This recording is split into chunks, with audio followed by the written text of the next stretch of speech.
Hey friend, welcome to the Mamahood After Trauma podcast. I'm your host, Emily Cleghorn. This podcast is for mamas navigating childhood trauma while also walking through mamahood. I'm so excited that you've decided to take some time out of your day to join me and tune in. I hope you find this podcast uplifting and empowering. Let's get to it.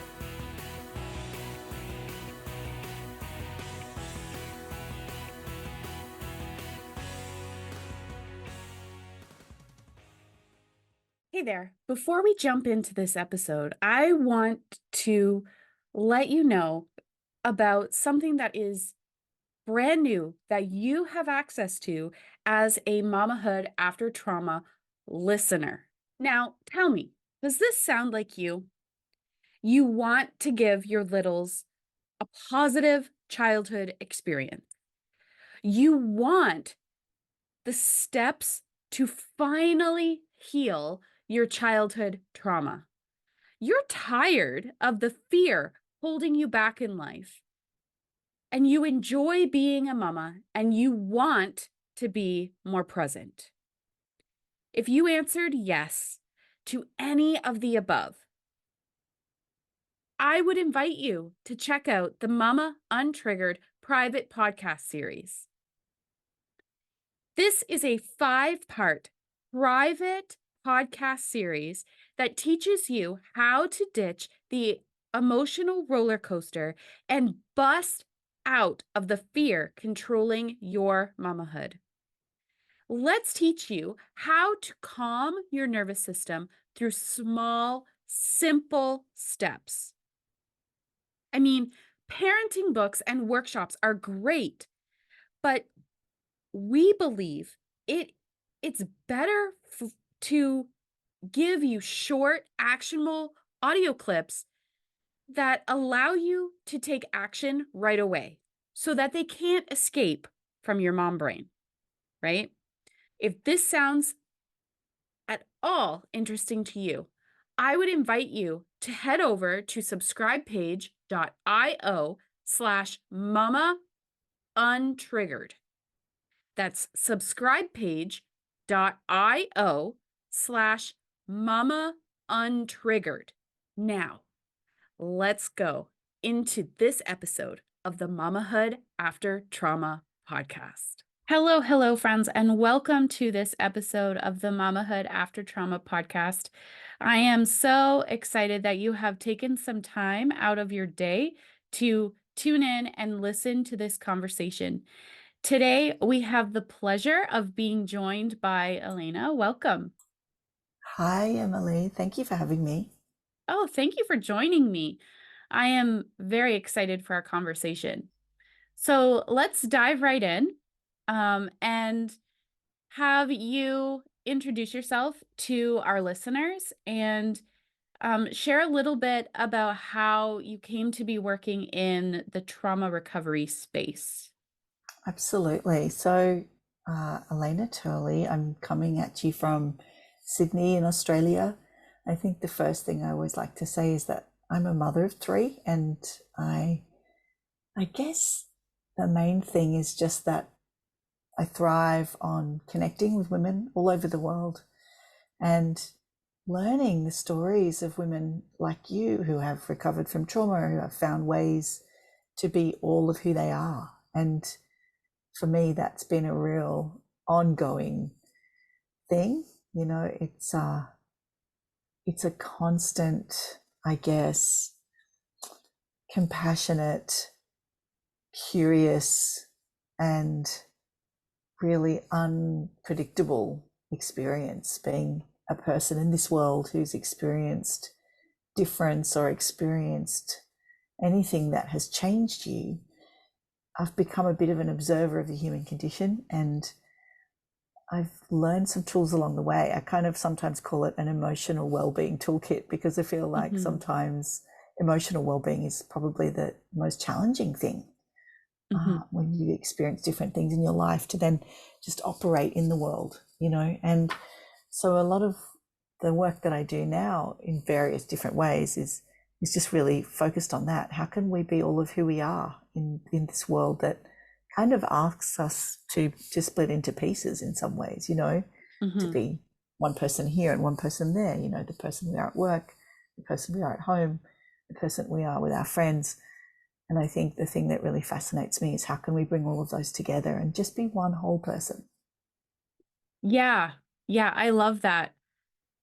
Living as a single individual, Yeah. completely in alignment, no matter Mm. where you are. So, Yeah. um, I was I was doing some research a couple months back into um different types of wardrobes. Like, you know how some people have their work clothes. Um, Mm. I did when I was working a traditional 9 to 5. Yeah. Same. I had my teacher clothes, and then Yeah. I had my weekend clothes or my after school Yeah. clothes. And then I left the classroom full time, and it all just kind of the teacher clothes hung in my closet collecting You stopped dust. wearing them. Yeah. I stopped wearing them unless I needed to Yeah. go somewhere fancy. Um, Yeah. and yoga pants or leggings and t-shirts became Yeah. my everyday. And it's very similar to Mm. parts of our personality, Yeah. parts of of who we are as individuals. So I would love for you to talk into that a little bit more. Like, what is your Yeah. process into helping Sure. women live more in alignment? Well, look, I mean, if I want to be sort of technical, I do have a process that I take women through, and it's a 5-step process, and it's really effective, and I can outline that for you. But first, I'm going to tell you a quick story because what you said is so resonant, and I also do some teaching, and I've recently started wearing my normal clothes to my teaching jobs, and that's a really interesting thing to do as well.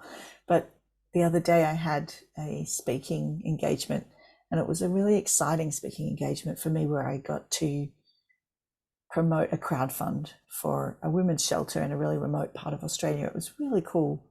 And when I was getting ready, I was representing a particular organization that I work for, which is it's a not-for-profit, and it teaches women and girls self-defense because I'm a martial artist as well. And so I do work with them, taking self-defense to girls and women in remote communities and in schools. And anyway, so I was representing them. And because I was representing them when I did this facilitators, this talking at this event, I actually felt like I needed to dress in a certain way that kind of mirrored my friend who runs the organization, who's a really glamorous, like ex-model, Mhm. blonde, beautiful media personality, right? So I felt like I needed to get dressed up pretty fancy, and it was really interesting. I went along, and as soon as I got there, I realized I felt a bit out of place, and I couldn't quite work out why, because they were my people. I loved the people there, and I had great conversations. And then I got the photos back from the event, and I realized that I had kind of dressed up as someone else. I had kind of felt like I had to be the Mhm. glamorous model, that, which of course I'm not and will never be, right? And so it was a really funny moment where I'm looking at these photos, I'm like, it just doesn't really look like me. And I realized it was because I'd kind of tried on this this costume of somebody else. And they were nice clothes and they were still, my style in a way, but it wasn't me. It wasn't really me. And I think we know that, authenticity and being who we are 100% is a human right. It's a right of all humans to be self-determined, to be able to be who they are. And if you ask anybody, for example, who's struggled with, queer sexuality or had any kind of like alternative, and that's not me, but I know from talking to people that if you can't be who you are growing up, Mhm. and Gabor Mate talks about this, one of the world's leading trauma experts, if you Mhm. can't be who you are growing up, it's traumatic. It becomes really, Incredibly really, so. Yeah, In- deeply traumatic and sometimes life-threateningly traumatic, right? And it is something that we often, I think, overlook, that we really are here to bring our special magic to the world. That's what we're here for. That's what we're driven to do.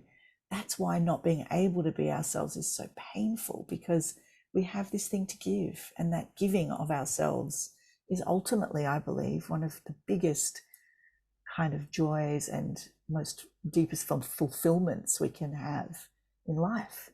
So if we don't know what that is, or we live in a culture that doesn't allow us to express that deep purpose, that deep reason that we feel we are here, or our deep personal expression, it's painful, it's excruciating. And not only that, the world suffers if we don't. The world needs us Mhm. to be who we are, because there's only one of each of us. And I think it's a really special thing. So it's a part of the process that I go through with women. I work mainly with women, is first of all to become very aware of what is that thing, and who is it that we really truly desire. And it's usually in our thoughts, in our dreams, in our visions. And then we step into making conscious choices around that. And that Mm. often involves making conscious choices around how we live and regenerate naturally and environmentally as well, because I believe we are also driven to be custodians of the natural world. And then we bring more of that into our homes and into our choices day to day. Mhm. And then I go through additional processes of relating to people from that place, and consciously connecting with people who encourage us to be all of who we are. And that Mhm. means better relationships with children and partners and communities and friends. And then we move into, how do we actually make that happen productively, practically? And then how do we stay aligned and stay on our purpose? And yeah, so that's the 5 stages. Yeah, because in the process of working through all of that, you are pretty much guaranteed to come up against some headbutting, some Yeah, people who aren't supportive, who don't yeah, understand, who want you to just stay the same because for them, yeah. it's uncomfortable for you to change, for you to step into who you were created to be versus who the world has told you to be. Oh, that's Yeah. so true.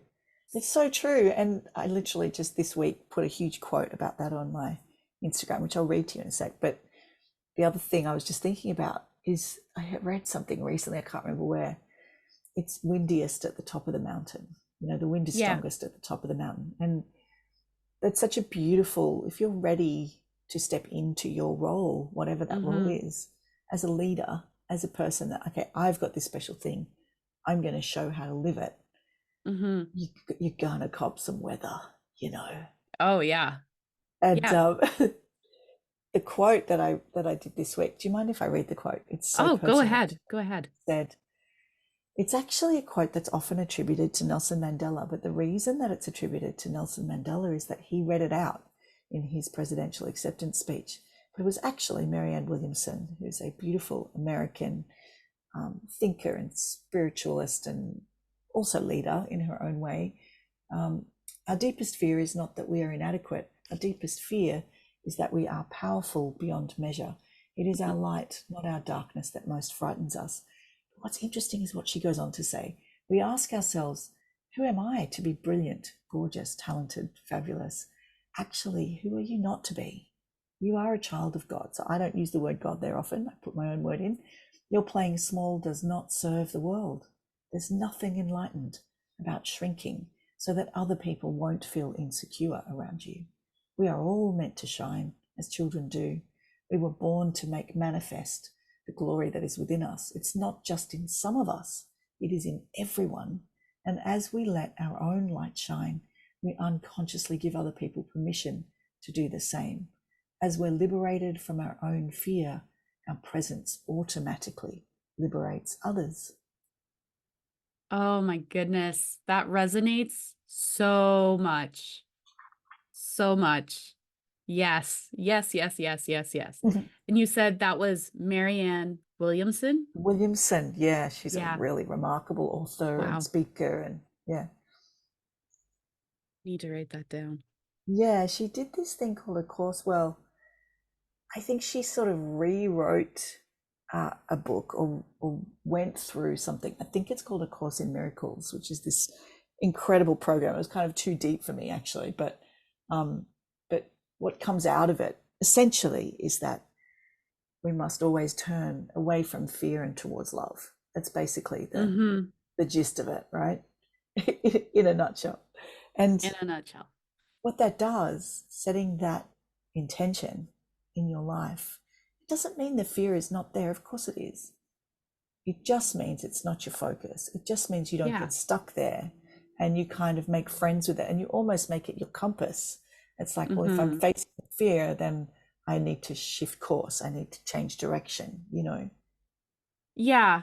When I'm working with my clients, I tell them that the goal is to not feel the lower, less pleasant emotions. Right. The goal is to allow yourself to feel them, but don't sit down and have a cup of coffee with them and become besties. Yeah. Like it's a you choose what you focus on, but you Mm, still have to work through the crap to get to the other side. mm. Yeah, it's so true. When I was getting my black belt last year, I got my black belt, and one of the really interesting things about that is that I think when you become a martial artist at white belt, you think, oh wow, those black belts, they don't have any fear. They don't, by the time I'm a black belt, I won't be scared of XYZ. That wasn't my experience at all. What happened was I kind of made friends with the fear in a way, but took it with me, said, here, take my Mhm. hand, we're going this way. Mhm. And yes, it's there, and yes, it's helpful. We're made Mhm. that way. We're supposed to have fears. They're Mhm. there to protect us. They're there to help us remember our instincts. Fear has a really important place, for Mhm. us. And I honor that, but it doesn't lead me. I lead it. I Yeah. choose how much of it, I take on, and how much of it I say, well, thanks for pointing that out, but it's okay. It's Mhm. kind of like that. So I think for me, fear is my ally, Yeah. but I'm the dominant partner. Well, yeah, because all of the human emotions, all of them serve a Yes, yes, purpose. They all absolutely. serve a purpose. Your anger serves a purpose. Your jealousy serves a purpose. Your happiness, your sadness, all of it serves a purpose. Mm. Nothing is without purpose. You were created to have all of the emotions. Yeah, and it's so interesting. So I've got another. I feel like I'm boasting. I don't mean to, but I've got a history degree, and one of the fantastic things that I remember from studying many, many years ago is the genealogy of ideas, and I talk about this quite a lot. So where we get our ideas from, and I think social researchers are really good at knowing this stuff as well, about where ideas come from. And I think sometimes when we know the history of an idea, we don't have to feel so beholden to it in a way. And it's more of a choice, okay, well, I'm going to use that idea, or I'm going to use that idea, rather than this is just the way things are. And one of Mhm. the things about Western society is that we come from a rational place. What a lot of Mhm. Western culture and modern Western culture comes from a time called the Enlightenment, when everybody just decided to be led by the brain, and we Mhm. decided that thinking is not even really the brain, but the idea of the brain, and the idea of our minds, and the idea of rationality being the king of everything, and it is Mhm. kind of a masculine It's idea. very And masculine. yeah, so what's cool is that as women step into greater visibility and greater leadership in the world, which is happening everywhere, then we bring in other ways of being, and the emotions and the spirit, I believe, in a way, are more aligned with the feminine experience. So when we are able to bring in more value to our emotions, like you say, feel the feelings, and not just like I have to have them, they're important, but I celebrate them. because they're Mm-hmm. a key part of who I am, rather than suppress them so we can think rationally, which we often do, without Mm-hmm. even realizing we're doing it because it's so deeply conditioned. But Mm-hmm. when we can bring back our intuition and bring back our innate wisdom, which is, beyond thinking, then we have this rich experience. We have this ability to contact such a rich experience. Yeah. So, what are some tips that you could give a listener who is maybe just embarking on a journey of living in more alignment than they have? They're at that point in their healing journey where Yeah, they're ready to put aside who the world has told them to be and step yeah. into who they were created to be. Well, first of all, how amazing to be Mhm. in that moment. If anyone is listening and is in that moment, you have an incredible experience ahead of you. And part of the reason for that is that you get to look at in alignment with what? What do I want to be aligned with? Who do I feel called to be? And my advice would be to have a really deep look at that. And the process I often use for that is, apart from all the obvious things like journaling and breath Mhm. work and getting into the body and doing whatever it is that draws you into reconnecting with your body and your own innate wisdom, is to look at something called the Golden Circle, which is a lovely man called Simon Sinek, who is a leadership guy, leadership author and facilitator in America as well. He talks about the Golden Circle process, and you can find it freely available on his website. I actually go through it. I brought his resources and I go through it with the people in my program because I think it's such a great process, and it's very simple. And it's just about asking certain questions and creating a kind of a map of your Mhm. own, what really drives you, Yeah. why do you want to do this, and what do you want to align with, and what are your values. Mhm. So that kind of process is definitely the first step, so that you can be really intentional and you can have a little bit less of that sort of, just, I guess, lily pad hopping from one idea to another or one modality to another. Like, use your own self, use your own inner compass as your guide. Yeah.